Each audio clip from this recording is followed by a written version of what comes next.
Donc, bonjour à tous.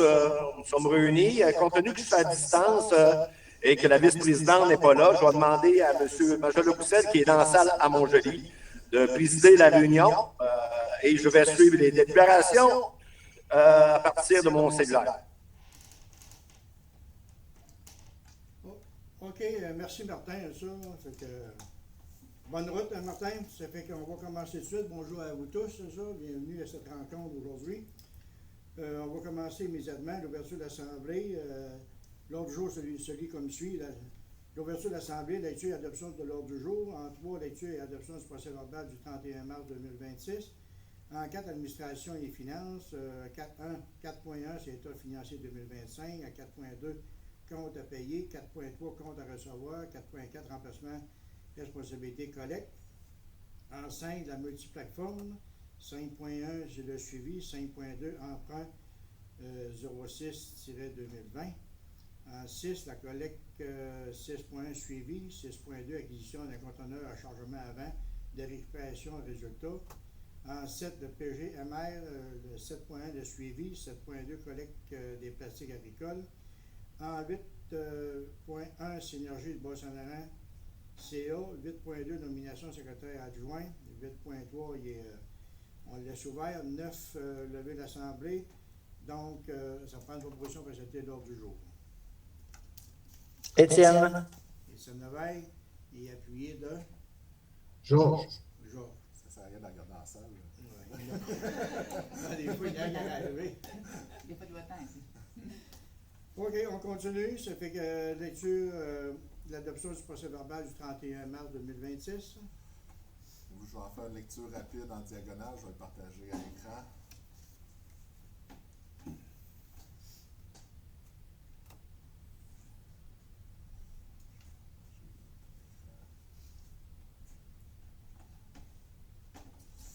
Donc, la dernière rencontre était le 31 mars 2026. On a adopté l'ordre du jour. On a accueilli le nouvel administrateur Étienne Lévesque, maire de Saint-Gabriel de Rimouski. On a adopté le procès-verbal du 20 janvier précédent. On a mentionné que les états financiers allaient être déposés lors d'une rencontre extraordinaire. Mais finalement, ça va être lors de la rencontre ordinaire aujourd'hui. On a adopté les comptes à payer pour un montant de 2,4 millions. On a présenté les comptes à recevoir. On a fait les changements de signataire et administrateur principal à notre compte Desjardins. On a discuté concernant le congé de maternité de notre personne en responsable collecte. Et on a fait l'acquisition d'un ordinateur par rapport à ce changement-là, également de publication d'un offre d'emploi. Ensuite, on a pris les résolutions concernant l'entente avec le site d'enfouissement de Rivière-du-Loup et la CMR afin de poursuivre après le 31 décembre 2026. Les lettres ont d'ailleurs été envoyées. On est toujours en attente d'un retour. Transport-traitement, on était en attente d'avoir les discussions avec Rivière-du-Loup et la CMR avant de procéder. Au niveau de la multiplateforme, dans le fond, il y avait eu la rencontre avec le conseil municipal, puis après ça, on avait adopté une résolution afin de me donner un mandat à GBI Atkins Realis pour un accompagnement là, pour pouvoir répondre aux questions qu'il y a avec le nouveau conseil municipal. Ensuite, on a fait un suivi au niveau de la collecte de mentionner qu'il y avait eu un changement de dispatch dans la Matapédia. Il y avait eu également il y aura un ajustement en fait des coûts au niveau de la collecte résidentielle là, selon les critères qu'on a reçus tardivement de Éco-entreprise Québec, puis que la tarification statique des déchets avait été pleinement lancée depuis le 1er février. Ensuite, on a adopté une résolution là, pour pouvoir signer l'amendement avec Éco-entreprise Québec afin de régulariser certaines situations. Concernant les conteneurs à chargement arrière de récupération, on a mentionné qu'il y avait des rencontres et que dans le fond, on allait procéder à la suite. Et au niveau des chargements en déchets arrière, que la transition était pour le 1er avril là, et que de toute façon, c'est un point qui va revenir aujourd'hui, fait que je vous ferai la mise à jour par rapport à ça. Ensuite, au niveau, on avait acheté des conteneurs à Matrec pour finaliser la transition des conteneurs à chargement avant et on avait lancé l'appel d'offres pour l'acquisition de conteneurs à chargement avant, mais pour la récupération. Au niveau du PGMR, on a mentionné entre autres conférences dans le cadre du Jour de la Terre, la Brigade verte pour cet été, le prix vert avec les chambres de commerce et le 5 à 7 sur la déconstruction avec la ville d'Amqui. Au niveau de la collecte des plastiques agricoles, on a fait un état de situation du dossier qu'on allait lancer une période d'inscription ce printemps.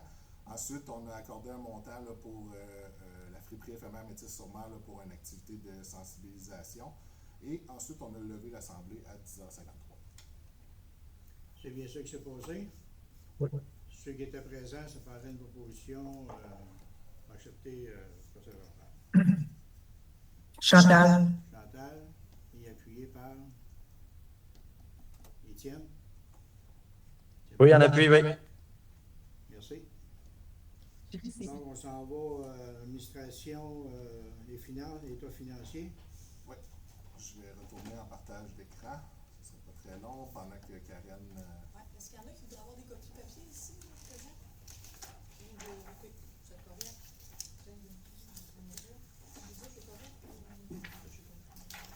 Vincent, t'étais correct? Moi, je suis correct, oui.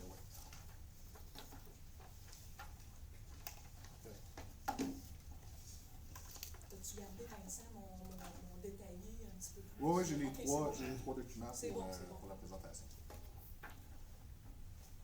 Je peux commencer? Oui, tu voulais-tu avoir la souris pour défiler ou tu es correct? Non, je vais te faire.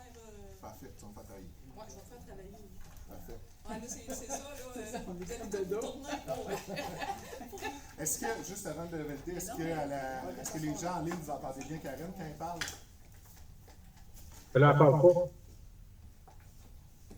Ben là, elle parle pas présentement, c'est ça? On n'est pas commencé encore, je vais le mettre là. On n'est pas commencé encore. OK. Chaise musicale. Ouais, c'est bon. Et voilà. Bon, c'est parti? C'est vrai. C'est parti. C'est parti. Donc, on va regarder, si vous ne m'entendez pas bien, là, simplement me le dire, on va regarder ensemble le sommaire de l'information financière au 31 décembre 2025. Comme à l'habitude, je vous présente un sommaire qui est résumé sur 6 pages, mais on a toujours l'information financière, le rapport financier complet là, qui comprend environ 100 pages, qui va être laissé là, à la direction générale, là, donc pour consultation, là, vous y aurez accès. Donc, au niveau du sommaire, on va aller à la page 1 du document. Donc, le résultat, l'excédent de fonctionnement de l'exercice à des fins fiscales pour l'année 2025, c'est 371 402 au niveau de la régie. Donc, les revenus de fonctionnement, c'est un montant de 8 726 436. Tout à l'heure, on va aller voir un petit peu plus en détail là, les catégories de revenus de fonctionnement. Les charges, c'est 8 676 374, ce qui nous donne un excédent lié aux activités de 50 062. Par la suite, on vient, dans le fond, éliminer l'amortissement des immobilisations corporelles parce que c'est une norme comptable et non une façon de taxer, dans le fond, sous forme de code-part, la MRC. Donc, à ce moment-là, il faut l'éliminer. Donc, c'est un montant de 56 969. Par la suite, on présente les remboursements de dettes à long terme pour un montant de 9 000. Les affectations, on a fait l'acquisition d'un mobilier de bureau qui a été payé à même les activités financières pour 1 629. Et il y a l'affectation pour équilibrer le budget 2025 de 275 000, donc ce qui nous permet d'arriver à un excédent de concilier à des fins fiscales de 371 402.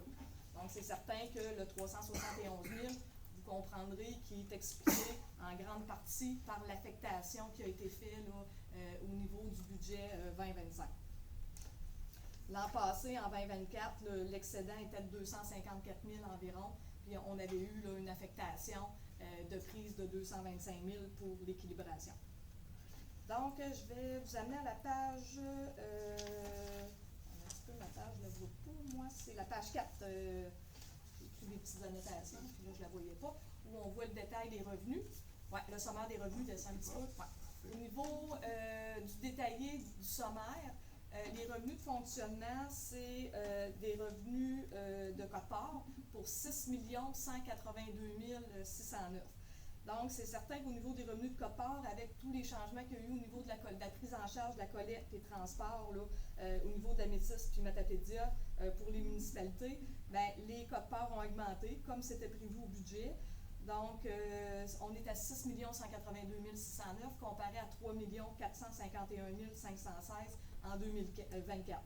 Donc, c'est juste au niveau dans le fond, de la quote-part pour la collecte. Là, on est quand même avec un 2 597 000 là, de plus là, si on compare avec 2024 parce qu'on n'en avait pas là, à ce moment-là. Avec le budget, on était à 6 279 878 de prévus. Donc, la différence, c'est vraiment en lien avec les ajustements de tonnage qui sont faits là, au niveau de l'enfouissement, les ajustements de fin d'année, là, qui sont, dans le fond, il y a une compilation qui est faite du tonnage par municipalité, puis après ça, il y a un réajustement au niveau de la facturation qui est fait. Donc, là, c'est un montant à payer de 70 000 au niveau de l'enfouissement, puis au niveau de la collecte, c'est environ 23 000. Là. Donc, c'est ce qui explique l'écart avec le budget. Au niveau des transferts, on est à 6 450 comparé à 437 244. Juste vous rappeler qu'en 2024, la compensation Recycle Québec était présentée au niveau des transferts. Cette année, juste pour vous expliquer, on a reçu une compensation de Recycle Québec, mais étant donné le changement au niveau de tout le programme là, de gestion des matières recyclables, à ce niveau-là, c'est présenté au niveau des revenus autres parce que les montants vont provenir d'entreprises Éco-entreprises Québec. Merci Vincent. Donc à ce moment-là, c'est un organisme qui est mandaté par Recycle Québec, mais ce n'est plus un transfert considéré comme un transfert gouvernemental, là, étant donné que c'est géré par un tiers délégué par Recycle Québec. Donc, à ce niveau-là, cette année, on y avait encore droit en 2025, malgré qu'elle n'avait pas été prévue au budget, on y avait droit parce que c'était déterminé, dans le fond, la subvention était déterminée en fonction des coûts qui avaient été audités pour 2024. Donc, c'était la dernière année là, au niveau de ce programme-là pour lequel la Régie recevait un montant. Donc, cette année, c'est 286 000 qu'on a droit, qui est étalé dans le temps, là, parce qu'ils ne nous versent pas ça tout de suite. Là. Ça va pratiquement jusqu'en 2027, là, avant qu'on ait le paiement final de tout ça. Mais juste pour vous dire que là, il est présenté sur la ligne autre cette année, et à partir de 2026, là, il n'y en a plus. Donc, ça, c'est au niveau des transferts. Au niveau des services rendus, c'est un montant de 291 803 comparé à 252 978. Donc, au niveau des services rendus, c'est principalement là, le tonnage qui est refacturé là, à l'Écocentre. Donc, si on compare avec 2024, on avait environ pratiquement 509 tonnes là, de moins, de plus dans le fond, là, qui a été facturé cette année là, en 2025. Puis au niveau du budget, on avait prévu 914 tonnes et au réel, c'est 1335 tonnes là, qui a été mis à l'enfouissement, là, donc facturé à l'Écocentre. Par la suite, au niveau des revenus hauts, 2 245 574 comparé à 87 698. En 2024, ce qu'on avait dans les revenus hauts, c'est simplement ce qu'on refacturait à la ville de Rivière-du-Loup pour la quantité de matière là, qui ne sont pas capables, qui ne sont pas en mesure de prendre. Donc, on est obligé de la transférer dans le coin de Saint-Nicéphore. Donc, à ce moment-là, on refacture à la ville de Rivière-du-Loup. Donc, cette année, dans les revenus hauts, comme je vous expliquais tout à l'heure, il y a toujours ça. On en a pour 131 000 environ cette année, mais on ajoute toute la compensation là, Éco-entreprises Québec pour la gestion des matières recyclables. Donc, au budget, on avait prévu 1 736 042 au niveau du budget. Et dans le réel, comme je vous expliquais, il y a quand même le 286 000 anciennement Recycle Québec qui est présenté sur cette ligne-là, qui n'était pas prévu là, au budget. Donc ça explique le 8 726 436 de revenus. Au niveau des dépenses. Bon, au niveau des charges, si on va à la page suivante, dans le sommaire ici, là, on y va, c'est mis vraiment globalement. Je l'aime moins parce qu'on ne voit pas vraiment tout ce qui est réparti, matière recyclable, matière organique, collecte, transport, puis l'enfouissement. Donc, je vais vous présenter par la suite là, un tableau plus détaillé, puis ça va être plus visuel. Là. Donc, au niveau de l'administration générale, c'est 215 262 de dépenses en 2025, comparé à 154 087. Bon, au niveau de l'administration générale, cette année, on a une ressource supplémentaire là, au niveau de l'administration qui est entrée en cours d'année. Donc, ça explique l'augmentation. Puis, on a quand même là, un réajustement là, au niveau de la rémunération, au niveau de la direction. Donc, tout ça se reflète là, dans notre année 2025. Au niveau du budget, on est quand même à 10 000 en deçà au niveau de la masse salariale de ce qu'on avait au réel. Et aussi, c'est que le budget est toujours sous-évalué au niveau de la partie administrative. Donc, tout ce qui est frais administratifs comme la poste, cotisation, papeterie, déplacement et tout ça, intérêt, marge de crédit, bien, tout ça était sous-évalué là, au niveau du budget. Puis cette année, ben, étant donné le fait que la nouvelle gestion de la collecte avec Éco-entreprise Québec, on a quand même un décalage là, entre les réclamations et l'encaissement. Donc, on a été obligé, dans le fond, de supporter une partie des encaissements qu'on n'a pas reçus là, en 2025. Donc, on a été sur la marge de crédit là, une partie d'année, vu ça. Puis, ça a engendré là, des intérêts sur la marge là, qu'on a dû débourser, qui est présenté dans l'administration. Au niveau de l'hygiène du milieu, tout est présenté dans la matière résiduelle. Donc, c'est pour ça que ça, c'est la façon que le sommaire est fait. Mais c'est pour ça que tout à l'heure, on va y aller un petit peu de façon plus détaillée là, avec l'autre document. Donc, pour la matière résiduelle, c'est 8 459 915 au total, comparé à 4 094 683 en 2024. Donc, la gestion de la collecte et le transport, qui est nouveau en 2025, ça représente dans le fond 4,2 millions là, de l'augmentation. Et aussi, on a quand même un coût de transport, si on compare avec 2024, au niveau de l'enfouissement de 86 000 de plus là, pour les déchets. Si on regarde au niveau du budget, on était à 8 255 893. Donc, l'écart est principalement expliqué par le coût de transport pour l'enfouissement. Dans le fond, ce qu'on avait prévu au budget, c'était 397 000, puis au réel, on a eu des coûts de transport là, pour 519 000. Là. Bon, il y a quand même aussi tout ce qui est rattaché à la nouvelle collecte, là, ce qu'on a déboursé au niveau des vignettes, tout l'aspect publicité là, par rapport à ça. Donc, à ce niveau-là, là, c'était plus ou moins prévu, là, en tout cas sous-évalué au niveau du budget. Donc, l'autre catégorie de dépenses qu'on a, c'est les frais de financement. Donc, c'est l'intérêt sur l'emprunt qui nous reste. C'est pour le grappin, là, donc qui se termine là, quand même prochainement. Donc, c'est 1197 là, de charges par rapport aux frais de financement. Ce qui nous donne un total de 8 676 374 de charges. Vincent, je vais peut-être t'amener tout de suite à l'autre tandis qu'on est dans les. On va juste regarder les charges ensemble. Là. On va t'amener à la page. Un petit peu, là. Les pages font bizarre. S28. Ouais, continue. Encore. Ouais, OK. Bon, ici. Au niveau, dans le fond, ici, là, on les présente de façon plus éclatée. Pour l'administration générale, ça ne change rien avec l'information que je vous ai présentée. Mais si on descend dans l'hygiène du milieu, là, on voit davantage, là, dans le fond, toute notre répartition. Là. Fait que je préfère celle-là parce qu'on s'entend qu'on a. Faut tenir compte au niveau du rapport financier là, de la matière recyclable, la matière organique et la matière résiduelle et séparer entre la collecte puis l'élimination. Donc, si on regarde, il y a des explications, c'est sûr que je vous ai données tout à l'heure qui vont se ramener ici.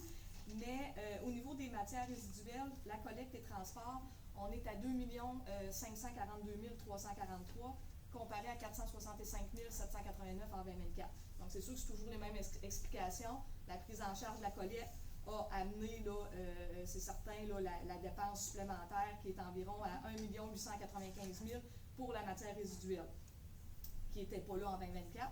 Puis au budget, on avait prévu 2 371 392. Donc, tout à l'heure, l'explication que je vous ai donnée pour ce qui était prévu au niveau du transport de la matière résiduelle, on avait prévu 397 000 et au réel, on est à 519 000 environ. Donc, c'est ce qui explique là, notre augmentation au réel. Au niveau de l'élimination, fait que ça, c'est une dépense qu'on avait, c'est récurrent d'année en année, c'est 2 408 166. On était à 2 370 354. Donc, à ce niveau-là, ça, c'est en 2024. On a eu 38 000 de plus au niveau de l'enfouissement, puis les redevances qu'on verse au ministère. on est à 15 000 de plus cette année. Donc ça justifie l'augmentation. Au budget, on était à 2 382 432. Donc, si on prend le réel avant l'amortissement à 2 351 197, là, on est quand même stable là, entre le budget et le réel. Au niveau de la matière recyclable, c'est 1 748 454 au total. Donc, ça, c'est nouveau, avec la prise en charge de la collecte, qui est compensée par EEQ. Donc, on n'avait rien à ce niveau-là en 2024. Puis, au budget, on était à 1 674 857. Fait que c'est sûr qu'au niveau du réel, si on prend en compte, dans le fond, la dépense au niveau des lieux publics, on a un montant environ de 44 000 qui a été mis en dépense, mais il est compensé par Recyc Québec. Là. Donc, on a le revenu équivalent. Mais ça, c'était pas prévu là, au niveau nécessairement là, tout détaillé au niveau du budget. Si on y va au niveau de du tri et conditionnement, au niveau de la collecte sélective, la matière recyclable, ben on n'a plus là, de tri et conditionnement comme on avait, étant donné que la collecte est prise en charge par la régie. Donc, là, en 2024, on avait 267 379. Fait que c'était là-dessus, là, dans le fond, qu'il y avait un audit qui était effectué pour pouvoir avoir un montant comme compensation Recyc Québec. Là. Donc, c'est pour ça que tout ça s'arrête là, à partir de notre année là, 2025. Mais en 2026, on n'aura plus aucune subvention. Matière organique, collecte et transport, 748 659, comparé à 36 055 en 2024. Donc, toujours la même explication avec la prise en charge de la collecte. C'est 689 000 de plus. Au budget, on était à 766 071. Donc, c'est quand même... on est quand même dans le budget. Au niveau du traitement, le traitement, on est à 993 247 comparé à 953 601. Donc, ça, c'est ce qu'on paye à la CEMER, là, qui est basé selon le nombre d'habitants, fois un tarif fixe. Cette année, le tarif était à 26 par habitant. En 2025, il était à 25 et au budget, dans le fond, on avait prévu là, 992 956. Donc, on est comparable au budget. Au niveau du plan de gestion, le PGMR, la dépense réelle est à 19 046. Cette année, il y a eu des activités, plusieurs activités là, en lien avec Elim Conseil, des activités de sensibilisation. C'est tout en fonction de notre plan de PGMR là, qui va jusqu'en 2029. Puis, au niveau du budget, là, on avait prévu là, 68 185 là, au niveau des dépenses rattachées au plan. Peut-être juste oui. mentionner, parce qu'on en avait parlé Oui, déjà, là, oui. mais il y a eu plus que ça là, qui a été dépensé au niveau du plan de gestion de matières résiduelles. C'est juste que ça a des montants, par exemple, la mégale verte et tout ça, les salaires, il y a des choses qui sont mises ailleurs dans... Oui. C'est qu'au niveau comme la maths, puis là, ça va être revu là, au niveau de la comptabilité. Là, de toute façon, nous, pour l'état financier, on était en bas de nos seuils de présentation, donc il n'y avait pas de problématique par rapport à ça. C'est juste qu'on a beaucoup là, de reclassification de comptes à faire pour que maintenant, il faut tenir compte qu'on a vraiment notre collecte et transport, notre élimination, le PGMR, tout ça est divisé. Puis avant, ben, tout était pas mal regroupé. On avait comme juste notre dépense d'élimination, un peu de PGMR, mais c'était là, il va falloir stratifier comme il faut, comme au niveau de la masse salariale aussi, tout va être codifié là, différemment pour s'assurer qu'en fin d'exercice, là, chaque dépense est à 100% imputée là, dans la bonne activité. Là. Mais comme je vous dis, là, au niveau de la présentation, ce n'est pas des montants significatifs là, au niveau du PGMR. Donc, au prix d'un effort raisonnable, on en a reclassifié là, beaucoup. Mais à ce niveau-là, ça va être revu là, au niveau de la gestion interne là, pour 2026. Donc, suite à ça, je vais revenir à l'autre document, Vincent. On va regarder là, la situation financière. Quelle page? La page 2. La page précédente. Ouais, celle-là. Donc, au niveau de la situation financière, les actifs financiers, c'est un montant de 1 764 834 pour 2025. Donc, dans les actifs financiers, on a la trésorerie pour 631 989. On était à 839 069 en 2024. C'est sûr que, comme je vous expliquais tout à l'heure, là, le fait qu'on a encore des réclamations EEQ là, qui ne sont même pas encore faites parce que la plateforme n'est pas encore là, tout à fait utilisable pour certaines réclamations qui restent à demander. Là. Ça fait qu'il y a quand même un délai à ce niveau-là. Fait que c'est sûr que tout ça a amené une pression là, à la baisse là, au niveau de la trésorerie. Puis, dans le fond, le penchant de ça, c'est qu'au niveau des débiteurs, on est à 1 132 845 comparé à 358 676 en 2024. Donc, juste au niveau de Éco-entreprise Québec, on a des sommes à recevoir de 529 000 là, qui nous restent en 2025. Autre élément, on a fait la facturation à l'Écocentre pour sa part au niveau de l'enfouissement.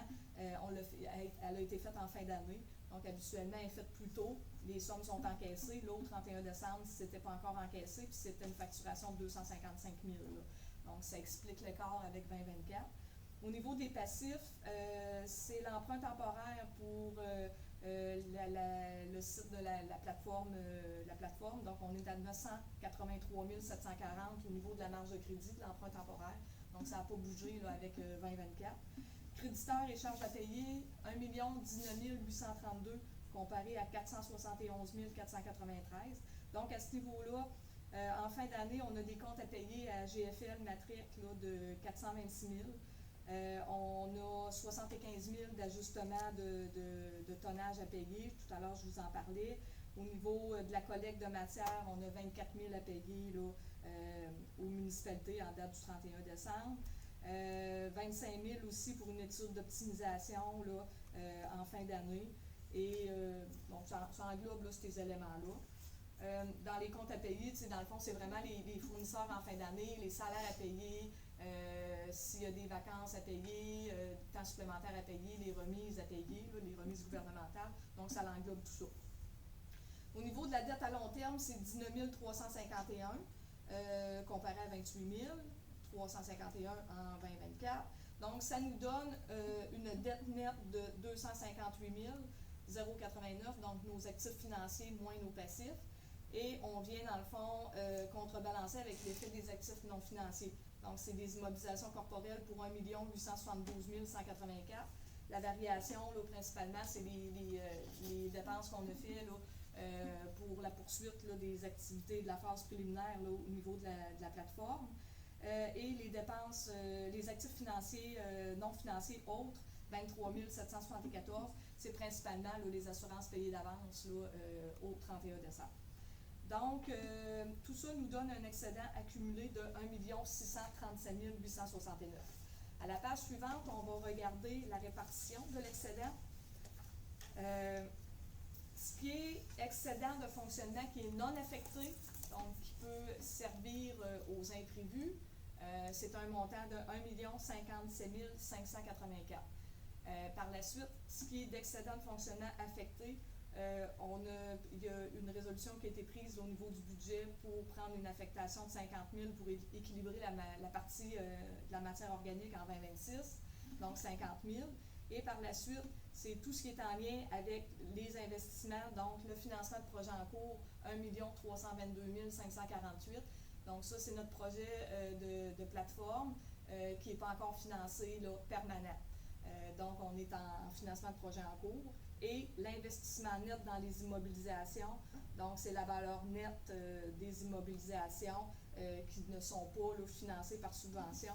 Donc, 1 852 833. Donc, ça nous donne l'excédent cumulé de 1 637 869.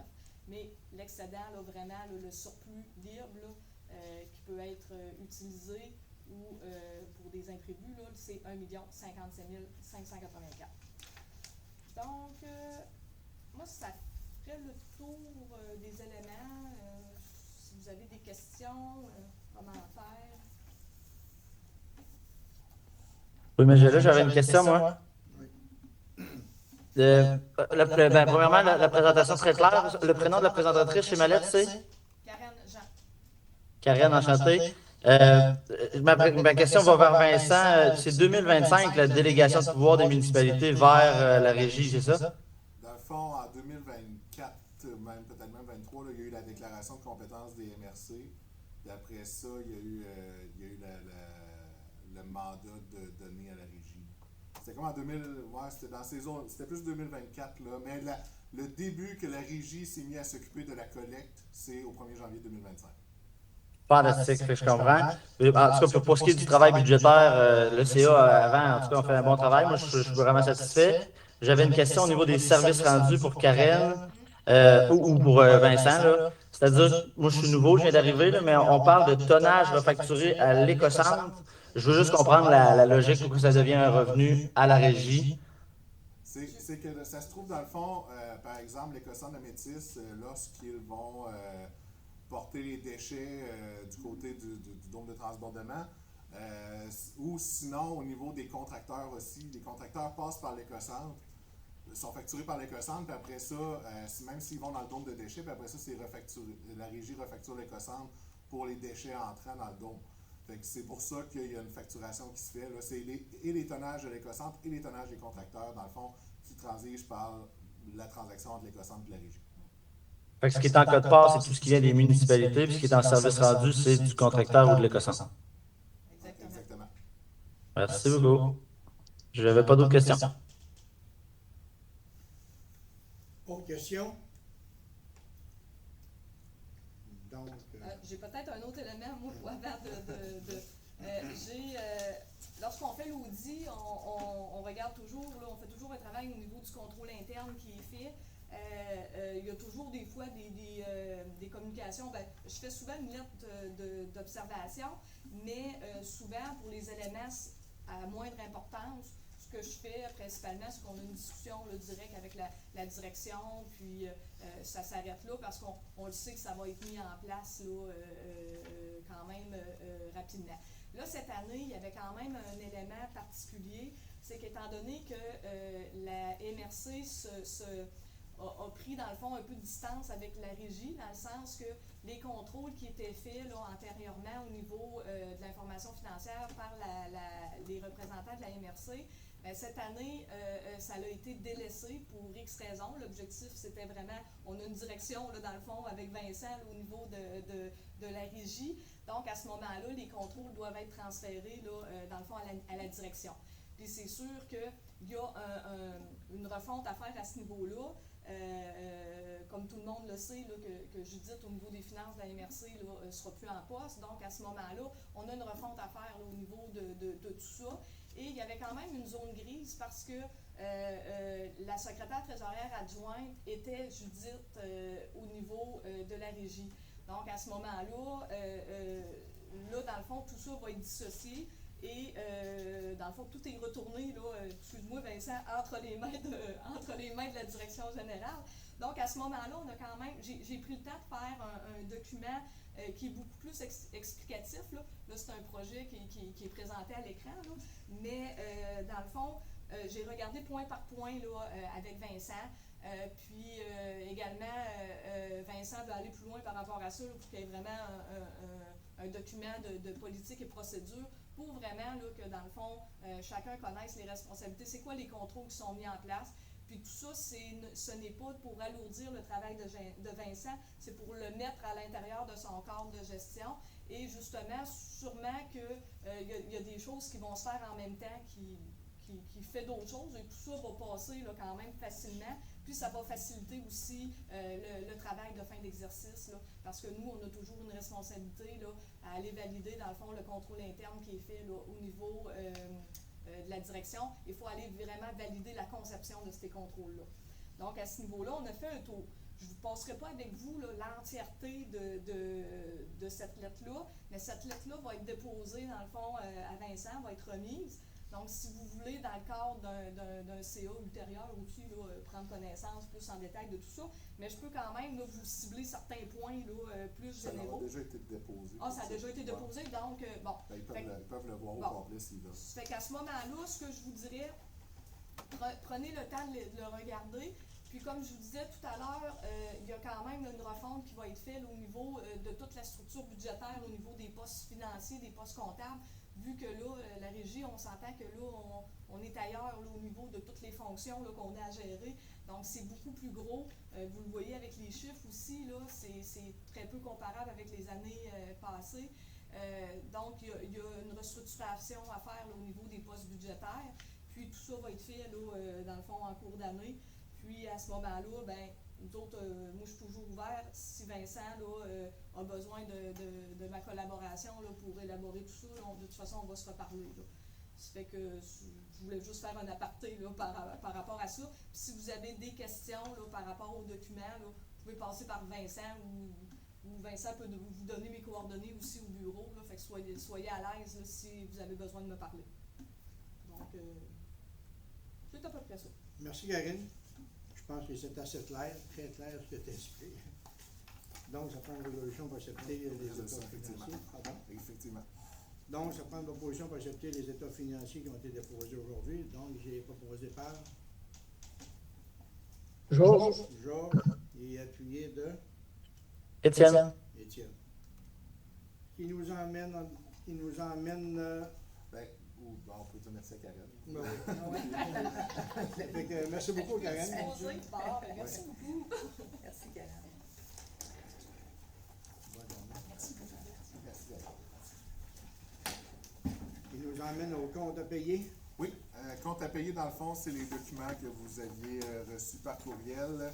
Donc, premier document d'avril 2026, je vais faire un petit zoom pour les fils, qui dans le fond est un montant de 625 484,35.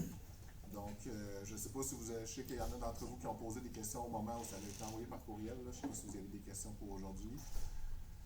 Sinon, également, bon, il y avait le document Visa qui vient avec.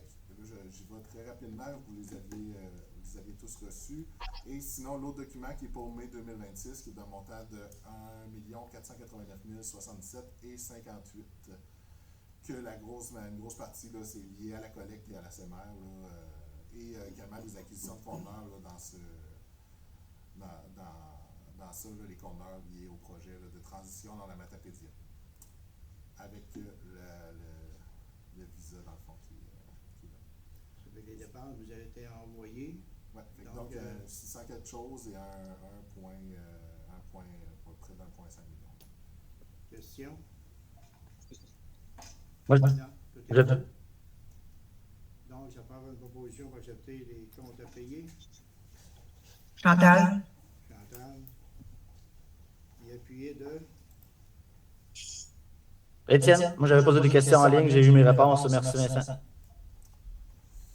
qui nous emmène à 4.3, les comptes à recevoir. Oui, que je vais afficher à ce moment-ci. Ben, c'est un peu, et c'est en lien un peu avec ce qui a été présenté tantôt par rapport à Karen. C'est pour ça qu'on ne voit pas beaucoup de contracteurs et c'est très rare qu'on ait des gens qui sortent du lot dans les comptes à recevoir au niveau de la régie. Remorquage Jacques d'Anjou se trouve à être dans le fond des orignaux généralement ou des bêtes là, qui ont été frappées sur la route, donc d'Anjou qui a des contrats là, avec le MTQ par rapport à ça. Pour ventilation, ça fait depuis l'été passé que ça traîne. On est en train avec les cossantes aussi on va travailler une stratégie là, au niveau des gens des mauvais payeurs, on va dire. Les comptes qui traînent, là. Des comptes qui traînent, fait qu'après ventilation va être là-dedans aussi. Et le dernier, je pense qu'on n'aura pas le choix en fin d'année de le mettre en mauvaise créance parce que d'un, c'est une personne, ça serait une personne de Saint-Gabriel qui n'existe pas, les numéros de téléphone ne marchent pas, les adresses ne marchent pas.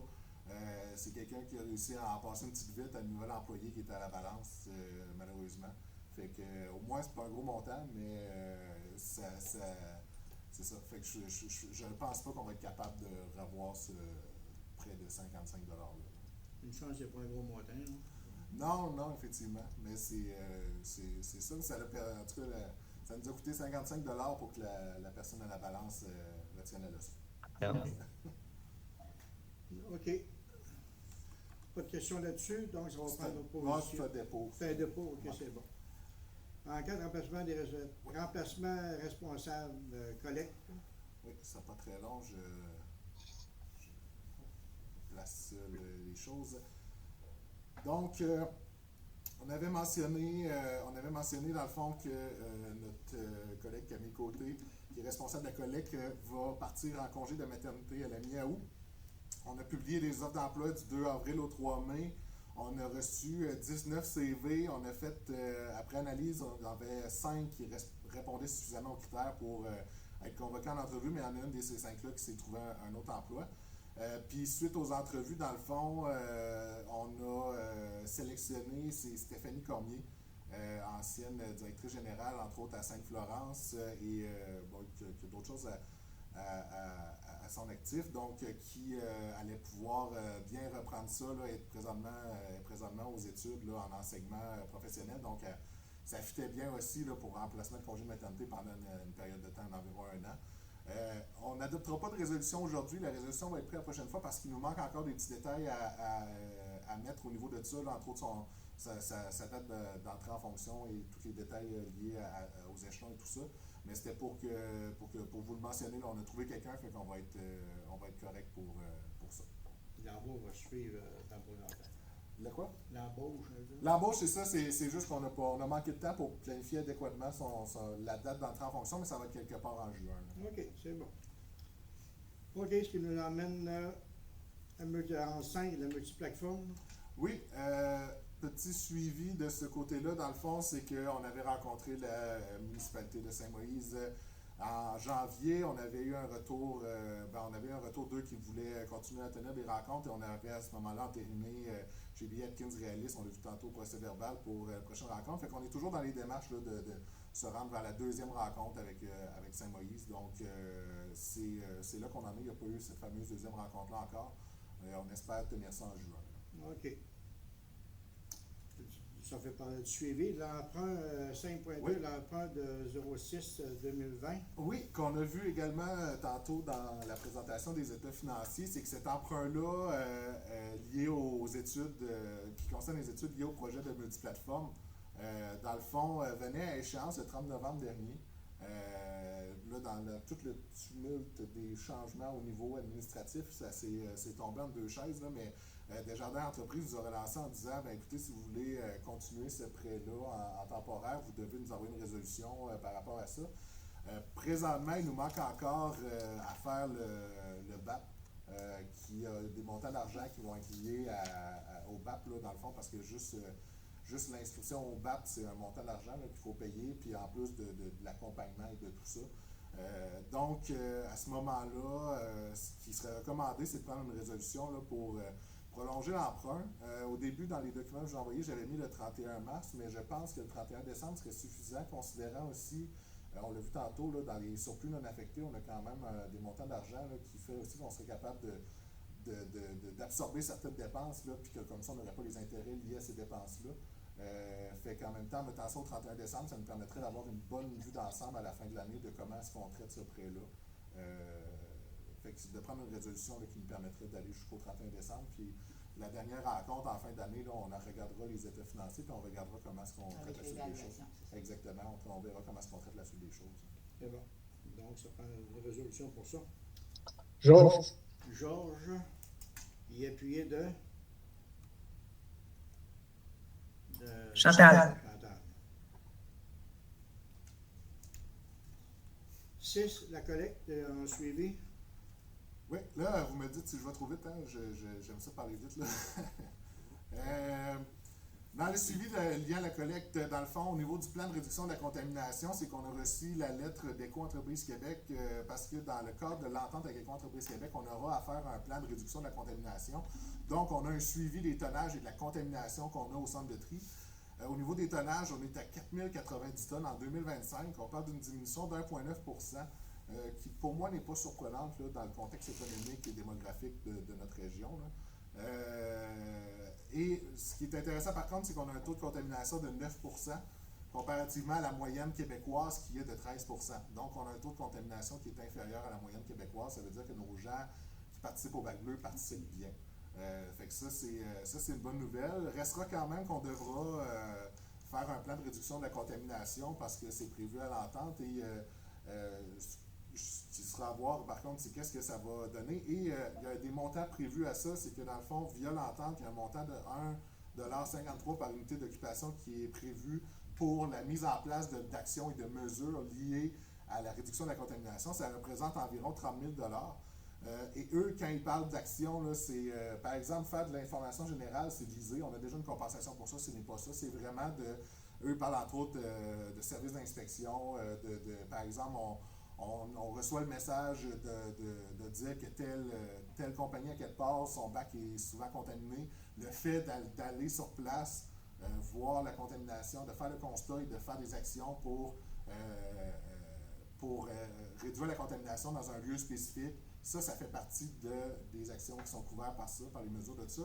Donc, c'est un 30 000 $. On va regarder comment on va l'affecter. Moi, j'ai participé à des rencontres avec Éco-entreprise Québec. Ils ont sélectionné quelques organismes municipaux au Québec, là, puis j'ai été dans ceux-là. Ils sont venus me chercher moi spécifiquement parce qu'apparemment, je chiale beaucoup. Et, Des critiques. des critiques constructives, j'ai parlé tout le long. Dans le fond, c'est ça, ce qu'on va mettre dedans, ils vont nous fournir un gabarit, puis ils vont d'ailleurs faire valider le gabarit avec nous, là, fait que je fais partie de l'équipe là, qui va valider le gabarit pour l'échelle du Québec.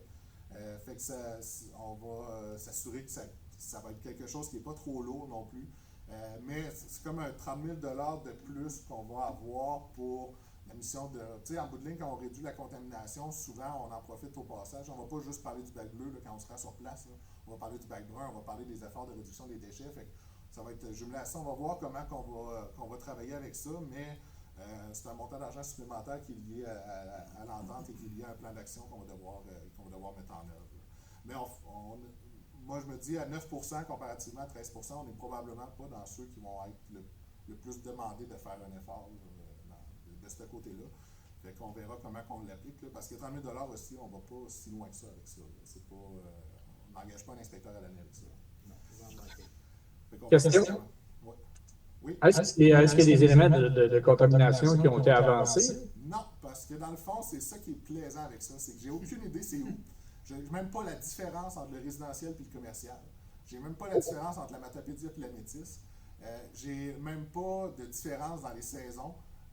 Fait que et je n'ai pas non plus justement les matières qui ont contaminé. Fait qu'il va falloir faire un plan sur ce chiffre-là, 9%. Okay. C'est la seule donnée qu'on a. C'est même pas identifié où est le contaminant. Non, ça va être. Ils disent au fil des années, éventuellement, ça va se raffiner, on va avoir de l'information, mais présentement, c'est pas de l'information qu'on va avoir parce que c'est de l'information qu'eux n'ont pas non plus. Parfait. Il y avait Étienne qui Ben, levait la main également. Ouais, dans la même ordre. C'est-à-dire que pour arriver au calcul de 9%, il n'y a pas de dynamique, il n'y a pas rien en dessous. Là. C'est juste, il y a un pourcentage ou... Ouais, ils ont été au centre de tri. Ils ont pris, par exemple, des voyages entrants de temps en temps, puis ils ont de l'échantillonnage. fait des échantillons avec ça, puis ils ont trié ça. Mais ils n'ont pas été en disant, parce que nous, on avait déjà fait, par exemple, en 2024, une caractérisation de nos déchets où on avait une ventilation par MRC, puis même par secteur, puis on avait une ventilation résidentielle ICI. On avait quand même été assez loin, ça nous permettait d'avoir, après ça, de pouvoir mettre des pistes d'action qui étaient mieux ciblées. Mais eux, présentement, dans ce qu'ils ont fait, c'est vraiment, tout est pêle-mêle ensemble. Là, fait tu sais, le 9% vaut ce qu'il vaut aussi, parce que ça peut avoir à donner que les voyages qu'ils ont pris étaient moins contaminés que d'autres. Mais en même temps, c'est Stratzer qui a fait les caractérisations. Stratzer sont spécialisés là-dedans, fait que je porte à croire qu'ils ont quand même fait ça de façon scientifiquement adéquate. Mais ça reste quand même que c'est ça. On a seulement ce chiffre-là. C'était fait OK. une période de combien de temps? Je ne sais pas. C'est pour ça que il y a un aspect de provenance, de provenance, même Matapédia Métis, de provenance entre résidentiel ici, puis même de saisonnalité, parce que l'été et l'hiver, c'est pas du tout les mêmes matières qui sont générées. Tu sais, juste à penser, faire des échantillonnages après Noël, puis faisant un autre moment de l'année, puis ça va être complètement différent. Ben oui.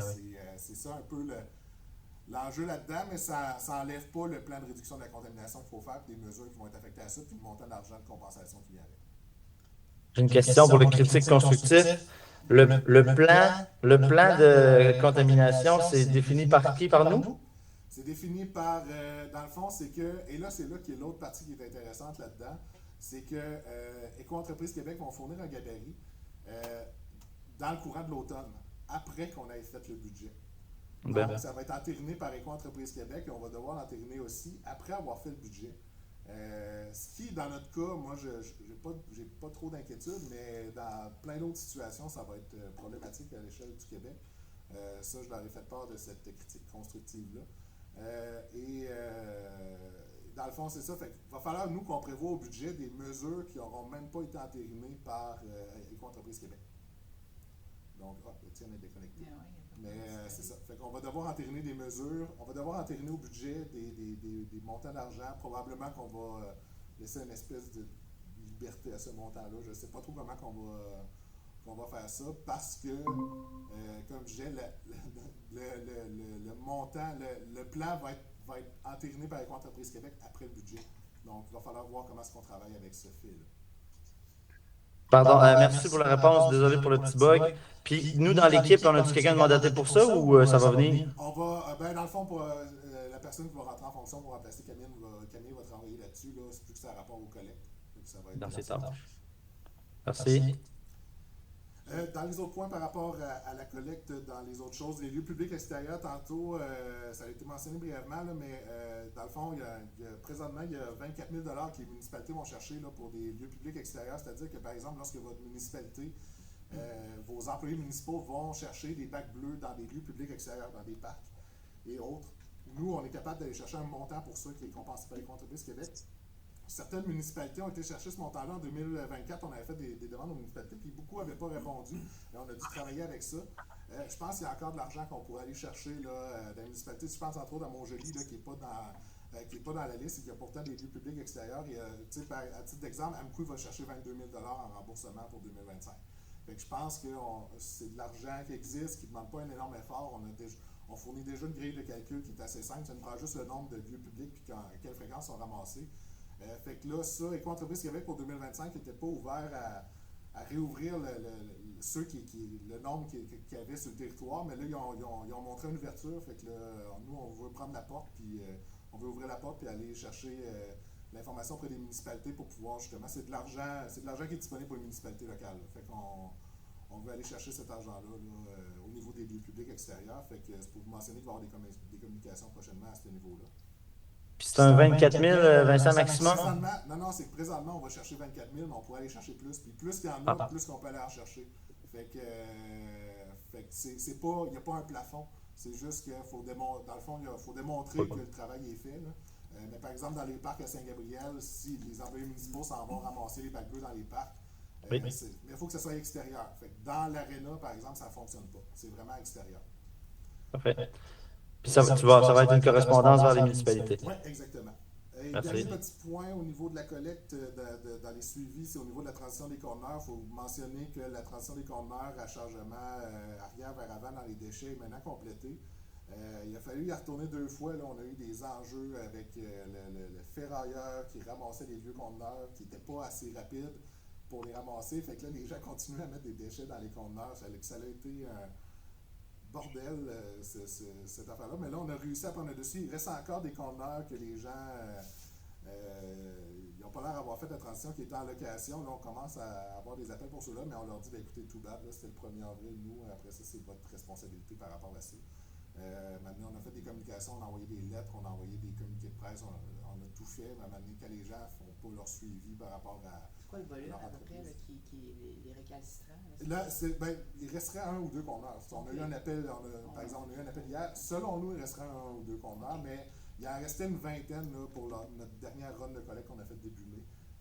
C'est la raison pourquoi on l'a fait, là, parce qu'on a dit, on va assumer le fait qu'il y a eu un enjeu entre le ferrailleur et tout ça, puis on va le faire, mais c'est ça. Mais là, les derniers qui restent, en année, on a envoyé des lettres, on a envoyé des communications. Nous, notre part est fait selon nous.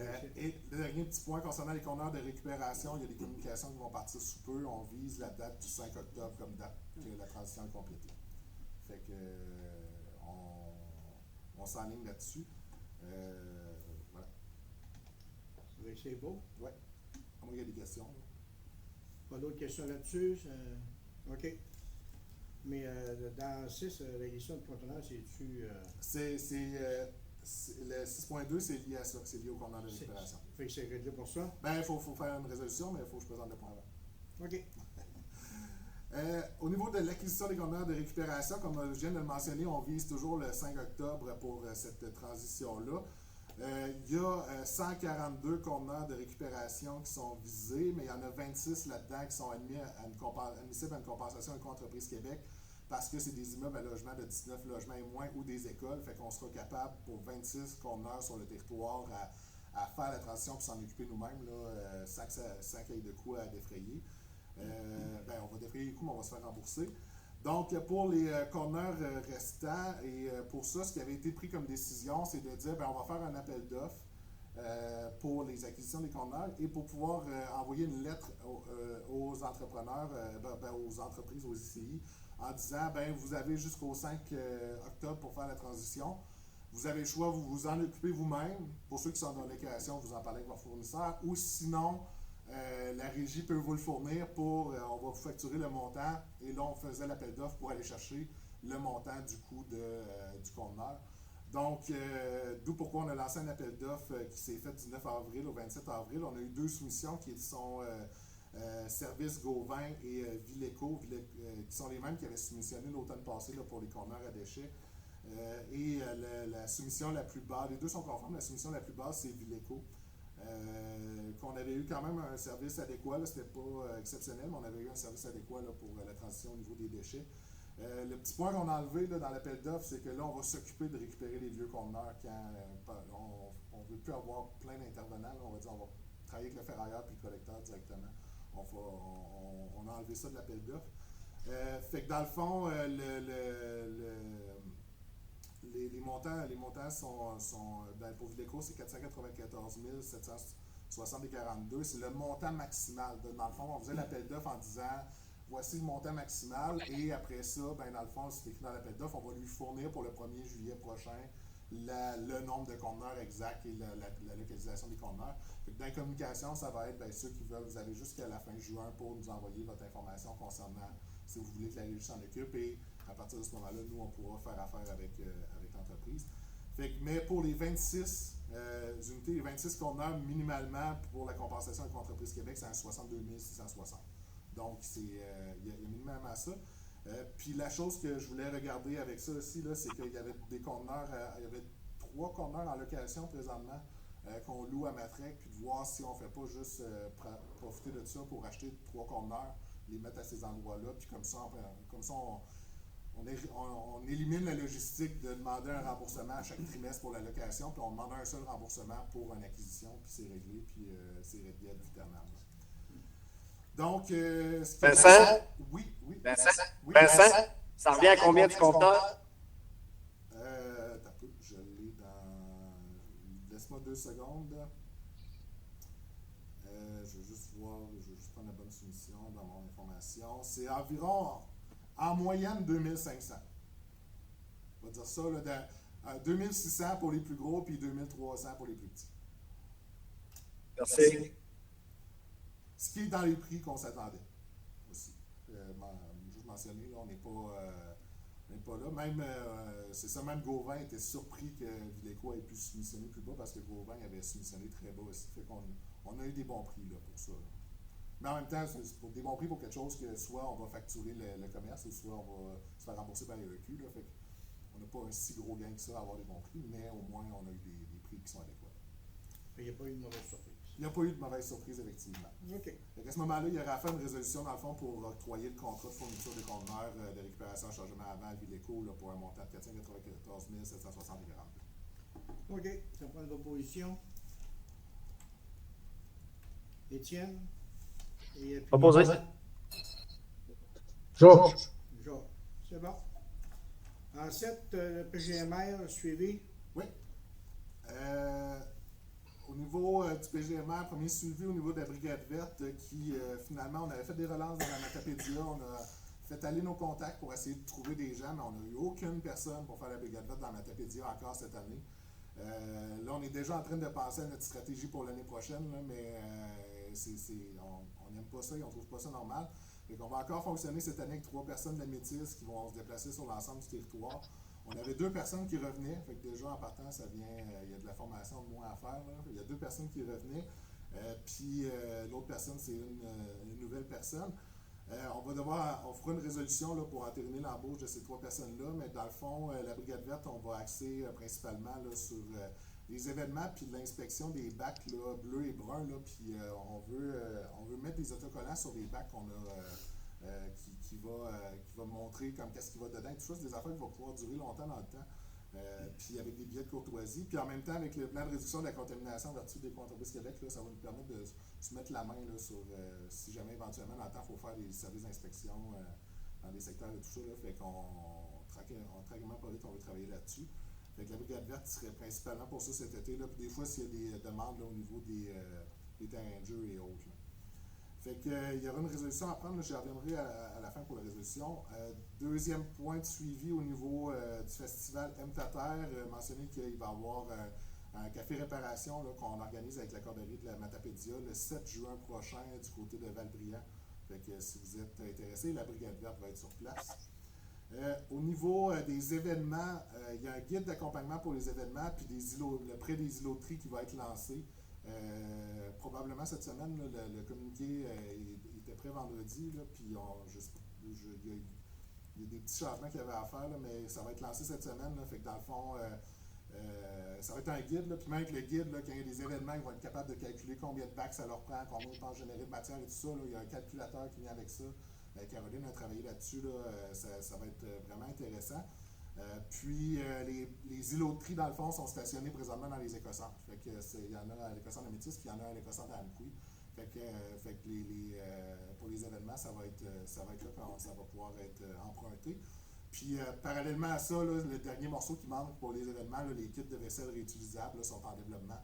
En fait, on a reçu la vaisselle, là, il nous manque à faire le boîtier, les kits et tout ça. Là, on est en train de travailler là-dessus, là, mais éventuellement, on va pouvoir prêter des kits de vaisselle réutilisables pour les événements aussi. Fait que ça va nous faire quand même un bon kit complet là, pour accompagner les événements là, dans la Matapédia et la Métis.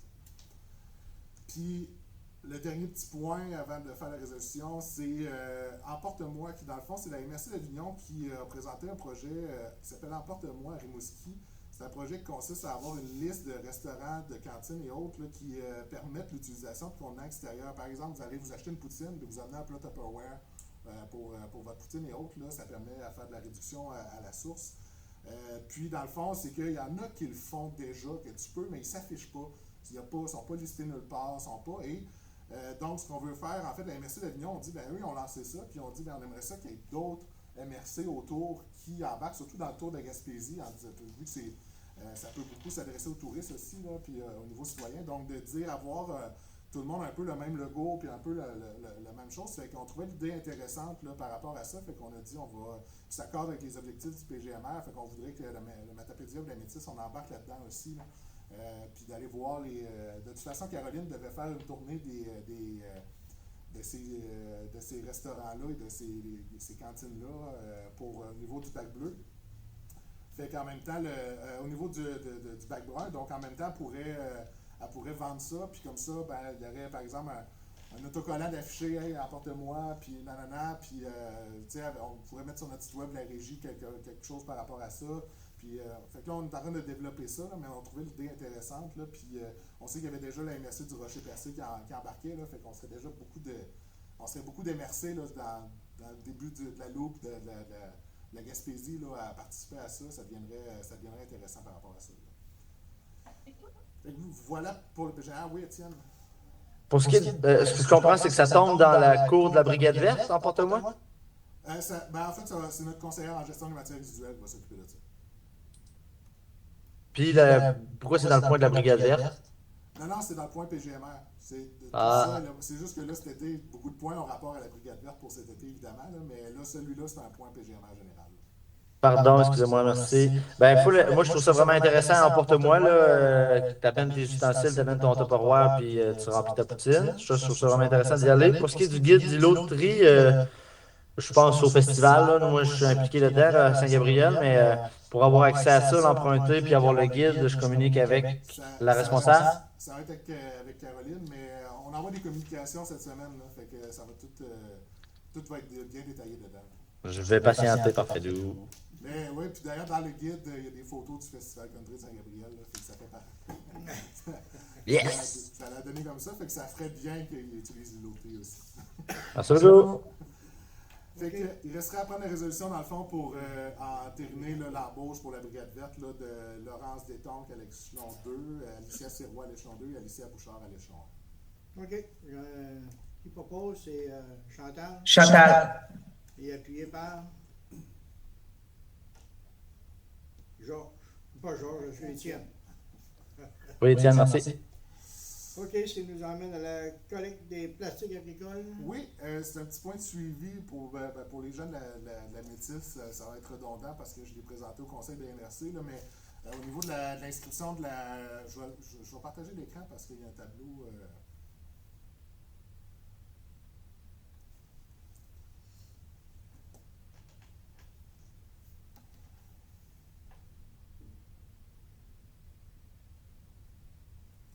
Donc, dans le fond, c'est que au niveau de l'inscription, là, en date du 21 mai, mais même en date d'aujourd'hui, là, dans la Matapédia, on était à 33 inscriptions. Et dans la Métis, on est à 32. Il y en a un plus qui s'est rajouté à Saint-Donat en fin de semaine. Dans le fond, ça va être de voir, c'est un taux d'inscription qui est, même dans la Métis, est plus bas que ce qu'on avait à l'automne. Par contre, il y a quand même des choses intéressantes, là, surtout dans la Matapédia, là, où on a quand même Amqui, Valbriand, Saint-Léon, dans ces coins-là, qu'il y a quand même, beaucoup de gens inscrits, fait que ça fait que le camion, s'il y a assez de gens inscrits pour se déplacer là, ben rendu là, tout Saint-Moïse, tout ce axe-là, c'est facile à ramasser, c'est sur le chemin, fait que ça devient intéressant là, en termes de route de collecte. Puis au niveau de la Métis, ben, ça va être de voir, mais déjà qu'il y en a beaucoup à Saint-Gabriel, puis un peu autour, fait que ça fait que Saint-Donat, Saint-Clus, Saint-Gabriel, les hauteurs, ça vient être intéressant. Puis même au niveau, là, quand j'ai regardé la Matapédia, dans Métis, il y a la Rédemption, il y a Saint-Angèle et tout ça. Fait que le camion, il part de Pointe-au-Père. Fait que de pogner en chemin, ça se fait bien également. Là. Donc, ce que je disais, parce que ça a souvent été ça l'enjeu, c'est le taux d'inscription, c'est une chose, mais où ils sont, c'est vraiment ça qui fait qu'on peut mettre en place une collecte à un prix abordable et ou pas. Les UPA locales, ils ont fait du démarchage, là, puis en font encore cette semaine. Là, je jasais avec Patricia Garon de l'UPA de la Métis, elle faisait des appels cette semaine là, de son aveu elle-même là, pour harceler les agriculteurs là, pour qu'ils s'inscrivent. Fait que il risque d'avoir d'autres inscriptions d'ici la fin du mois. Puis j'ai jasé avec Jonathan Ferté hier, là, puis on a dit, ben, ça nous coûte rien, ça se peut qu'on rajoute 2 semaines à la période d'inscription. On va attendre vers la fin de la semaine, de cette semaine, puis de dire, on envoie un dernier communiqué en disant, hey, on rajoute une période de 2 semaines, on va relancer un message en disant, là, c'est votre dernière chance, parce que il y en a beaucoup qui se sont montrés hésitants, puis souvent aussi, ben, les agriculteurs, quand ils s'inscrivent, de ce temps-ci, c'est les jours de pluie. Là. Fait que rajouter 2 semaines où il y a des jours de pluie, des fois, ça peut permettre qu'il y ait le temps de s'inscrire. Là. Fait qu'on a regardé pour ça là, comme solution. Parallèlement à ça, là, dans les discussions qu'on a eues, parce qu'on a fait des rencontres publiques, là, il y avait beaucoup d'agriculteurs qui nous disaient c'est bien beau pour ces plastiques, le plastique d'enrubannage, mais les autres plastiques, les points de dépôt sont loin. Là, entre autres, quand on a fait notre rencontre à Saint-Noël, il y avait des agriculteurs Saint-Noël, Saint-Damas qui nous disaient ben nous, il faut qu'on aille à Amqui ou on aille à Montjoly, c'est loin. Fait que de regarder pour avoir des points de dépôt, là, peut-être un central, là, Sébec, Saint-Maurice, Saint-Noël. J'ai commencé à faire des appels là, pour essayer de trouver une place. Puis il y avait également là, dans le coin de Saint-Gabriel, là, je sais qu'il y avait des démarchages en cours là, pour un point de dépôt, mais pour les autres matières que la matière qui serait dans cette collecte-là. On peut parler des hackbags ou des sacs de moulés, des choses comme ça là, qui sont dans les matières où il doit y avoir un point de dépôt, mais qu'il n'y aura pas de collecte. Là. Fait que donc, c'est une question, c'est AgriRécup dans le fond qui ouvre ces points de dépôt-là. Mais l'idée, c'est là, présentement, je commence à faire des appels juste pour aider AgriRécup à pouvoir regarder pour des points de dépôt là, parce qu'ils ne connaissent pas non plus si bien le secteur que ça. Il y avait Étienne, je savais qu'Étienne allait commenter là-dessus. Là. Mais AgriRécup, au niveau des. Ma question, c'est vraiment au niveau des points de dépôt. Là. Je suis content que le démarchage se fasse pour les plastiques agricoles, mais pour ce qui est des points de dépôt, qui vient collecter? Je me demandais l'impact de la municipalité là, si c'est chez nous. Là. C'est AgriRécup. Fait que dans le fond, AgriRécup finance la mise en place du point de dépôt. Fait qu'on l'a eu dans les écocentres, là, tant dans Matapédia, Georges Pantamoyen que dans Métis. On a eu du financement pour l'aménagement du point de dépôt, entre autres les butées, les choses comme ça. Puis après ça, ben, c'est simplement ben, ça prend quelqu'un, ça prend un poteau qui dans la municipalité ou autre qui va appeler pour dire la cellule est pleine, il faut venir la ramasser. Puis là, c'est Agrirécup qui dépêche pour venir ramasser ça. Parfait, Lou. OK. C'est une mention, actuellement. Oui, ça, c'était une mention. Fait que c'était pour mentionner l'état de situation par rapport à ça. Tout ce qu'on est rendu avec ça. Exactement. OK. Qui nous emmène à Synergie Bas-Saint-Laurent. Oui, Synergie Bas-Saint-Laurent, qui est un organisme qui a été créé par les SADC du Bas-Saint-Laurent pour favoriser l'économie circulaire. Souvent, comment ça se met en lien avec nous au niveau des municipalités, c'est que nous, on offre le service au niveau du bac bleu, bac brun, on fait de l'ISée au niveau de la réduction à la source et tout ça. Mais lorsqu'on arrive au niveau des entreprises, quand ils ont des matières qui ne sont pas prises dans le bac bleu, dans le bac brun, qui ne peuvent pas être réduites à la source, mais qui ont des matières en grande quantité, qui ont un potentiel de revalorisation, d'économie circulaire, c'est pas notre spécialité à la régie souvent, et c'est là que Synergie Bas-Saint-Laurent rentre en ligne de compte parce que eux, ben, c'est ça leur travail, ils travaillent pour favoriser l'économie circulaire, puis là ils vont prendre les matières, puis ils ont un gros réseau de contacts à l'échelle du Québec, ils font des ateliers, ils font de la formation par rapport à ça. Fait que nous, souvent, ces ICI-là, on les redirige vers Synergie Bas-Saint-Laurent justement pour avoir de l'accompagnement par rapport à ça. Synergie Bas-Saint-Laurent, dans le fond, c'est que le coordonnateur de Synergie m'a appelé la semaine dernière pour me demander, ils ont leur AGA bientôt, puis ils voudraient que je sois sur le conseil d'administration, ben, que la régie, dans le fond, soit là, puis que je sois mandaté. Sur le conseil d'administration, j'ai dit, ben, moi, j'ai pas de problème à ça, il faut que ça passe en résolution de CA.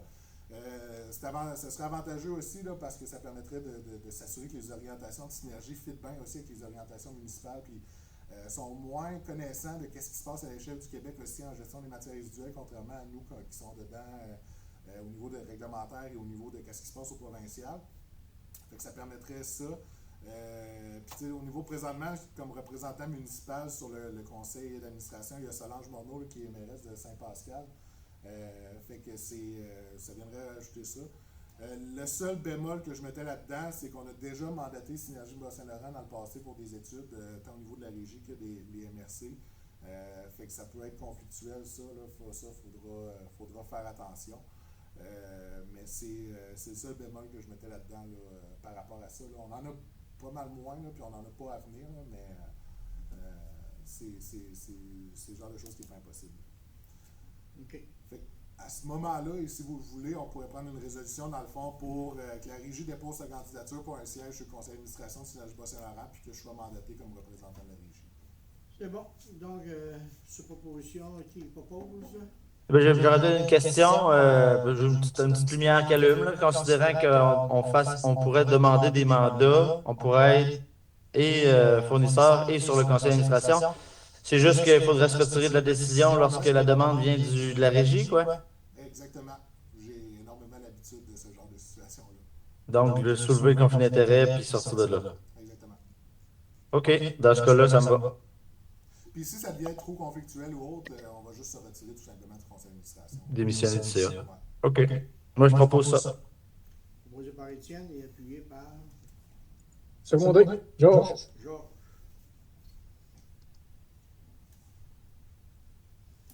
Nomination d'un secrétaire trésorier adjoint.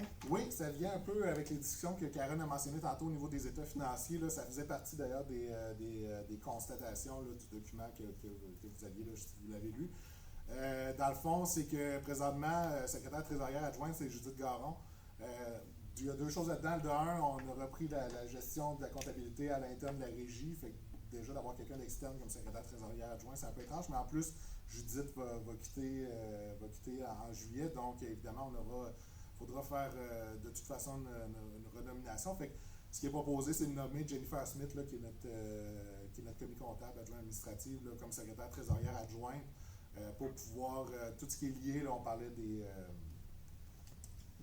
des contrôles internes, merci. Les contrôles internes là, pour s'assurer que tout est correct, mais en même temps de toutes les choses, de toutes nos interactions avec les ministères et tout ça, là, c'est pratique également. OK. Question? Mais là, j'aurais un ajout parce qu'effectivement, Judith était présente à la présentation des états financiers. Là, je l'ai vu quitter avec Karen sans qu'on la souligne, mais je mettrais peut-être un avis de motion, de félicitations pour son travail. Là. Je suis toujours un fan de Judith, là, mais j'ajouterai la motion de félicitations à la résolution. C'est bon. Je pense que tu en fais une proposition. Proposé, effectivement. OK. Donc, proposé par Étienne et appuyé de Georges. Georges. Donc, pardon. De retour. On a-tu eu un problème Internet? Nous, on est encore là. OK. C'est parti un petit moment, là, mais on est C'est dans ça. la fin. Puis, on était comme dans un nuage mort. Parce que tu roules trop vite, Désolé. c'est sûr que l'Internet ne te suit pas, c'est pour ça. C'est ça. Ça va, Martin? Oui, on peut continuer. OK. À 8.3, il y a... Ben, à moins qu'il y ait des points à rajouter. Est-ce qu'il y a des coins où vous voulez discuter? Non? Ça va, Magella? C'est bon, c'est avec... Martin de l'Assemblée. Est-ce que Martin, tu lèves l'Assemblée? Ah oui, donc! Ben, Ça fait que merci tout le monde de votre présence. Fait que, Merci, ben, Angela.